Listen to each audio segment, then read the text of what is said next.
В этот день ровно 10 лет назад вышел первый номер газеты «Православные вести» Ижица, главный редактор Чураков Александр Сергеевич.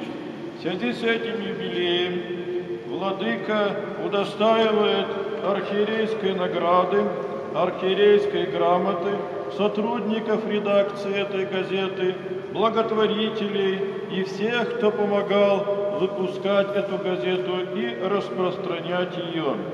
Я буду зачитывать награжденных по фамилиям в алфавитном порядке, чтобы никому не было обидно. Архиерейская грамота дана Бакулеву Вячеславу Ивановичу, директору Удмуртэнерго.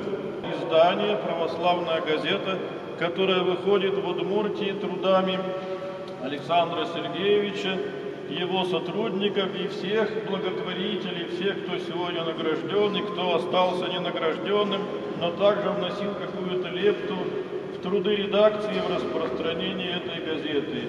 Всех вас поздравляю с праздником, с этим юбилеем и желаю помощи Божией в ваших трудах.